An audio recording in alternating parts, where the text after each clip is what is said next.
Assalamualaikum and welcome to video module 3. So, in economics, the short run is a period during which at least one factor of production is fixed. Think about this.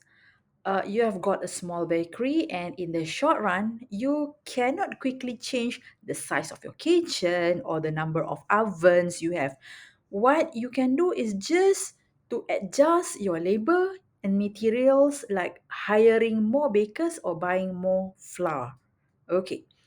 The long run, on the other hand, is a period during which all factors of production can be changed. In our bakery example, let's say in the long run, you might want to expand your kitchen. So you can do that. Okay. Or you want to buy more ovens. You can do that. Or even to move to a bigger location. So basically, you have the flexibility to adjust everything.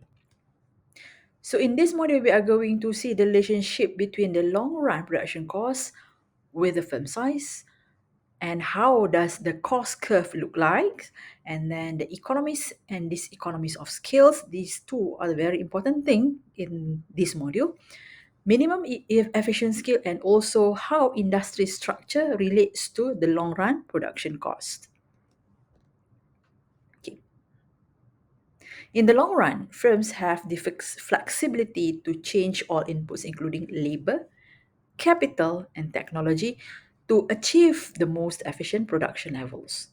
This period is very crucial for understanding how firms can scale the operations and how costs behave with changes in firm size. This is a long run cost curve. As you can see, the curve combines short run average cost, or we can call it as a family of short run average cost. By understanding the curve, the long run curve, you can actually plan for the long term planning and also manage the cost in the long term. It can help the business to determine the most cost efficient scale of production and make informed decision about whether to expand or to downsize the business. The LRAC curve is formed by the bottom edge of a series of SRAC curves. Let's break it down. Now, as you can see, the short curves here, the SAC, short average curves here. This curve shows the cost of producing different levels of output when some factors are fixed. For example, if you have a factory with a fixed number of machines, your SRAC curve shows the cost at different output level with those machines.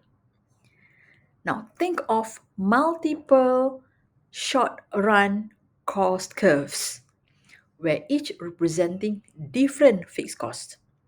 One curve might be for a small factory, another for a medium factory, and another one is for a large factory. So each SRAC curve reflects the cost structure for that particular scale of operation in the short run. Okay, so LRAC curve is formed by taking the lowest cost point from each of these short run curves. It's like tracing a line along the bottom edge of all the SRAC curves. These curves represent the lowest possible cost of production. Now, LRAC curve shows economies of scale and diseconomies of scale.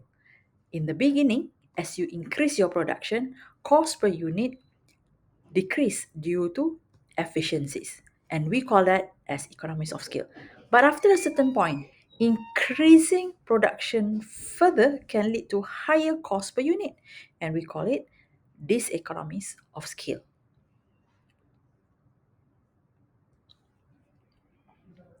You might want to pause and read this one yourself to better understand it.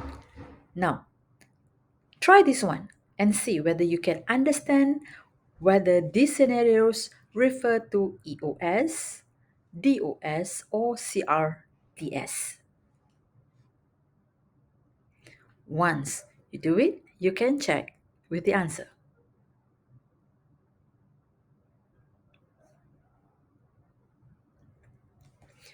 Minimum efficient scale is the smallest level of production at which a firm can achieve the lowest long run average cost. Essentially, it's the point where economies of scale have been fully exploited and increasing production further doesn't result in significant cost savings. Let's visualize this with a graph. So, the x-axis represent quantity of output. Y-axis represents average cost. Now, at a lower levels of production, this one, the LRAC curves slopes downwards. This section of the curve represents economies of scale where increasing production leads to lower costs here. Why? Because maybe at this point we are buying bulk purchasing or we are taking specialized labor. Okay, the MES at this point, the minimum efficiency scale at this point, where the LRAC curve flattens out at its lowest level. Okay, this indicates that the firm has reached the most efficient scale of production. At this point, the firm is producing at the lowest average cost possible.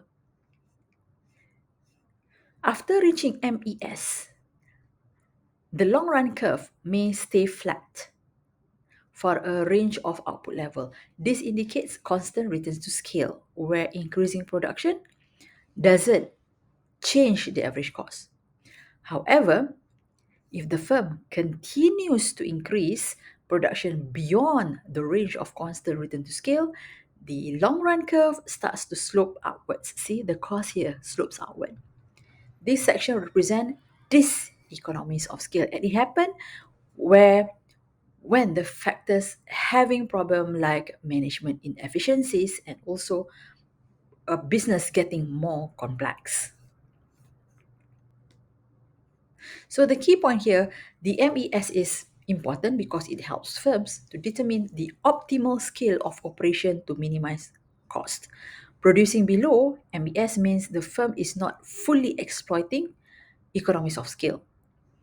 Producing above MES can lead to diseconomies of scale and increase the average cost due to inefficiency.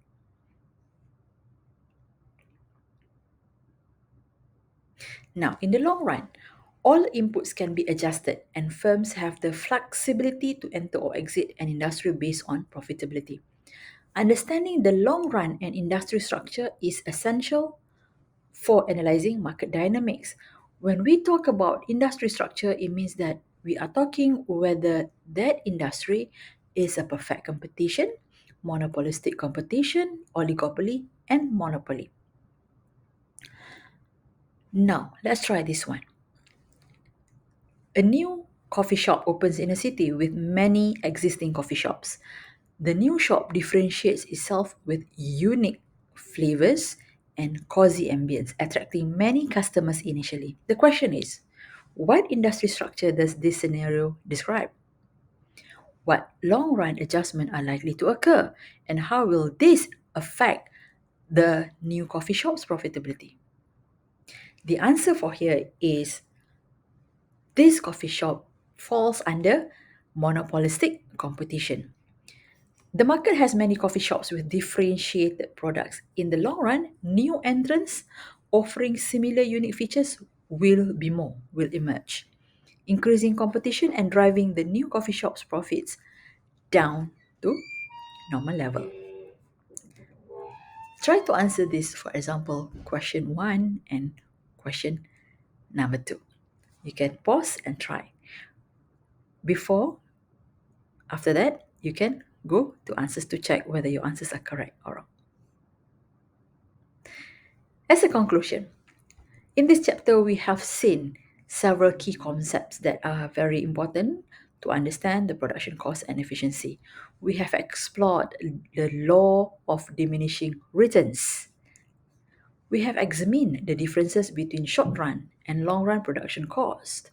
We also have covered the long run average cost curve, which is formed by the families of short run average cost curve. We also try to understand, or you guys understand, that what does it mean by economies and diseconomies of scale. And finally, we discussed the minimum efficient scale. So by mastering this concept, we hope businesses and you can make more better decisions to enhance the productivity, reducing costs, and ultimately achieve sustainable growth. Until then, bye bye and thank you.